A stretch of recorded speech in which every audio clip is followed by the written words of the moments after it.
بسم الله الرحمن الرحيم. طلابنا الأعزاء في كل مكان في مصر والوطن العربي، أهلا ومرحبا بكم وكل سنة وانتم طيبين. إن شاء الله النهاردة احنا هنبدأ شغل بس منهج مصري. عندنا جزء مراجعة كده لطلبة الصف الثالث الإعدادي في مادة اللغة الإنجليزية. تحياتي حسن فوزي وتحيات قناة أحلام مصرية وجمعية الصداقة المصرية بمطروح. أول حاجة إن شاء الله النهاردة حابين نبدأ بيها جزء خاص بالجرامر كده في يونت 7 ويونت 8، جزء تذكرة كده بسيط إن شاء الله، ونشوف برضو الوجه الموجود اللي عندنا نشوفه ازاي في ورقة الامتحانات بتاعتنا، وربنا يكرمنا إن شاء الله. هنبدأ إن شاء الله إعدادية وهنشتغل بعدها إن شاء الله ثانوية منهج مصري، وإن شاء الله هلما جرب بإذن الله ربنا ييسر لنا الحال. نبدأ مع بعضنا ويلا بينا. أول حاجة في الجزء الخاص بالجرامر منهج تالتة إعدادي ترم تاني، عندنا جزء خاص بالأكتيف and passive voice أو صيغة المبني المعلوم مبني المجهول.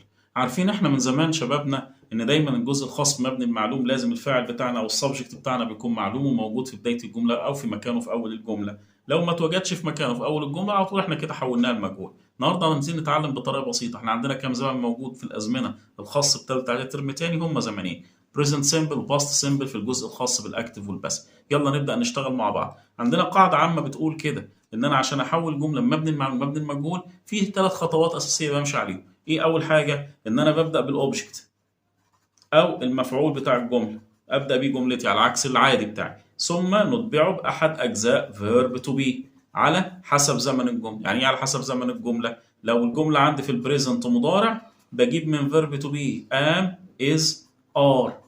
اما لو الجزء الخاص بالماضي بتاعنا بشتغل يا اما بوز يا اما و. كل ده لازم اجيب وراه الباست participle should be followed with the past participle of the verb. يبقى مفعول ثم واحد من فيرب تو بي حسب زمن الجمله ثم التصريف الثالث للفعل ان حبيت احول جمله من مبني معلوم الى مبني للمجهول. تيجي نجرب مثال مع بعض. لو انا بنقول مثلا جمله ونقول علي plays football، نطمن الاول ان الجمله دي اكتف او مبنيه للمعلوم. نعمل ايه؟ الاول انا بادئ بعلي، مين اللي بيلعب الكوره؟ علي، يبقى هي فعلا مبنيه للمعلوم. عايز احولها لمبني المجهول، تيجي نجرب. قبل ما نعمل اي حاجه الفعل بتاع الجمله فين؟ هلاقيه بلايز. اولا بيفيدني حاجتين، رقم واحد ان انا عرفت زمن الجمله، لما لقيت الاس عندي يبقى انا شغال في المضارع. الجزء الثاني انا بعرف المفعول لان المفعول هو اللي بيجي بعد الفعل على طول. فلما بتيجي تحولها لمبني المجهول بتمشي كالاتي: بنبدا بفوتبول ثم واحد من فيرب تو بي اتفقنا في المضارع ام اور از اور ار فبشتغل بكلمه از، ثم التصريف الثالث للفعل اللي عندي او الباست بارتيسيبل اوف ذا فيرب بلاي يبقى بلايت. طيب احنا في ثالثه اعدادي هنتسال فيها ازاي ان شاء الله في الامتحان؟ نتسال فيها بحاجتين: ان جات لي في سؤال التصحيح وده الاقرب طبعا، او ان جات لي في جمله في الاختياري، ولكن في الغالب عندنا بتكون ان شاء الله في سؤال التصحيح. فطب تيجي تصحيح ازاي؟ يجي يقول لي مثلا جملة زي نايس فود كوك يسترداي. احنا في رمضان بقى، كل سنة وانتم طيبين. ونيجي نقول كده نايس فود كوك يسترداي. أول حاجة من الواضح كده أكيد إن الطعام الجميل أو اللطيف ده مش هو اللي هيطبخ، أكيد اللي هيطبخ، يبقى أكيد ده مبني المجهول، يبقى ده باسف. طب احدد زمن ازاي؟ لقيت هنا علامه من علامات الماضي البسيط اللي موجوده هي كلمه يسترداي. طب انا محتاج ان انا اصحح كلمه كوك، اشتغل ازاي في المبني المجهول والجمله ماضي بسيط؟ رقم واحد بجيب من فيرب تو بي اللي ينفع معايا، يا اما ووز يا اما ومع فود اشتغل بووز. تمام. المفروض اتبعها بالتصريف الثالث او الباست بارتيسيبل زي ما اتفقنا من كلمه كوك ونقول كوكت. يبقى nice food was cooked yesterday. ده لو جه على هيئه correct. طب لو جه على هيئة اختر هنعمل ايه؟ نقول مثلا the lesson last week. وجه يوم الامتحان وقال لي تشوز، يا ترى اخد studied is studied was studied.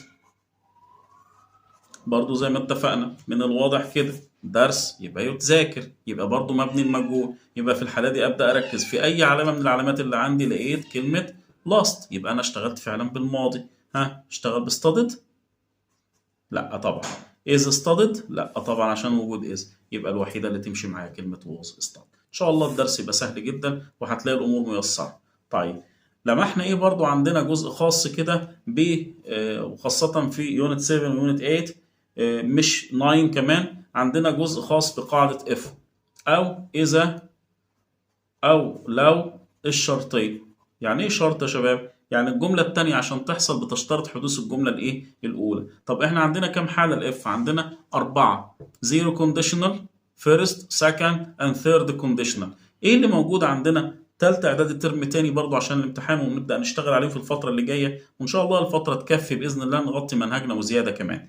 أول حاجة عندنا إيه اللي هي نقول بالفيرست، يبقى الفيرست كونديشنال او حاله الشرط الاولى من اف.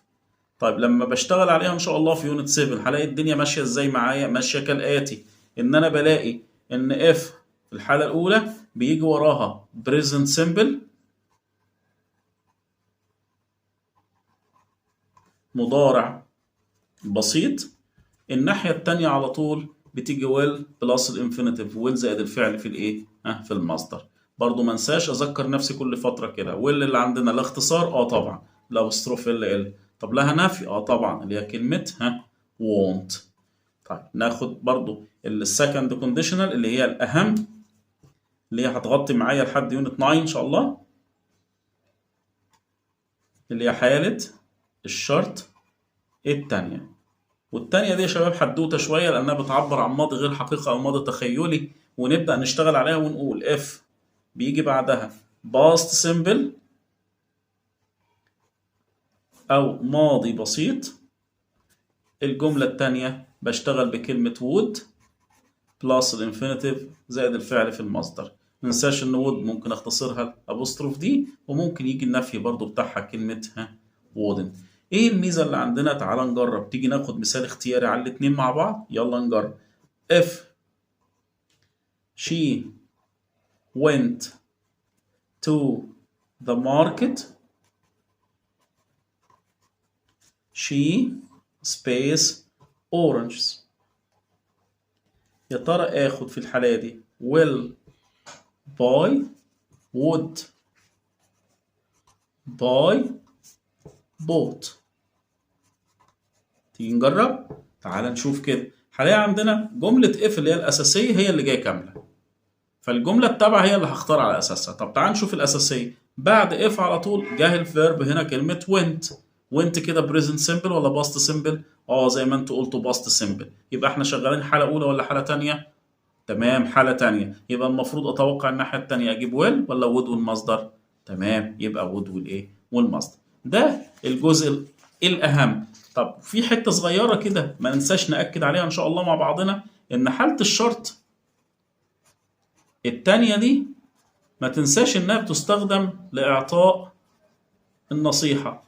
طب الجزء بتاع النصيحة ده هيجي لنا فين إن شاء الله؟ يجي لنا جزء في الكوريكت، والجزء الأهم كمان هيكون في الكونفرزيشن في الأول خالص في سؤال المحادثة. طب إعطاء النصيحة، فإحنا بنحفظ جملة ثابتة عندنا بقالنا سنين، وكنا بنقول له كده if I were you. ما تنساش إن were هنا استخدمت مع كل الضمائر مفهوم if I were you حاجة من اتنين، يا إما أقول له would يا إما أقول له wouldn't قبل المصدر. إمتى دي وإمتى دي؟ لو أنت بتنصحه بتحببه في حاجة هتشتغل بود، لو بتكرهه في حاجة هتشتغل بكلمة wouldn't. احضرني دايما الفعل زي كلمة smoke يدخن. لما تيجي تنصح واحد أكيد هتقول له دخن ولا ما تدخنش؟ أكيد ما تدخنش. فلما أجي أحطها في جملة زي ده أشتغل بيها إزاي يا شباب؟ هقول لنفسي كده if I were you I wouldn't smoke. يبقى ناخد بالنا ان الحاله الثانيه من الحالات المهمه جدا، لان برضو انها ممكن تستخدم لاعطاء النصيحه، وده هينفعني كتير. يعني مثلا واحد بيقول للتاني A بيقول للB I feel tired what should I do؟ واتفاجئت ان يوم الامتحان في بقيه المحادثه، طبعا المحادثه كبيره على بعضها، اتفاجئت ان الممتحن كاتب لي في بدايتي كده اف وراح جاي حاطط لي فول ستوب في الاخر. هو كده بيجبرني بدل ما اشتغل بيو شود لا اشتغل باف حاله تانية عشان ادي ايه؟ نصيحه. فهشتغل ازاي؟ هو تايرد، يعني ايه تايرد؟ متعب مرهق. فاقوم قايل له if I were you كسبيل المثال يعني I would take a rest مثلا، أو have a rest، أو take a break، أي حاجة، أو sleep حتى. أي نصيحة أيا كانت ناخد بالنا ما تنسى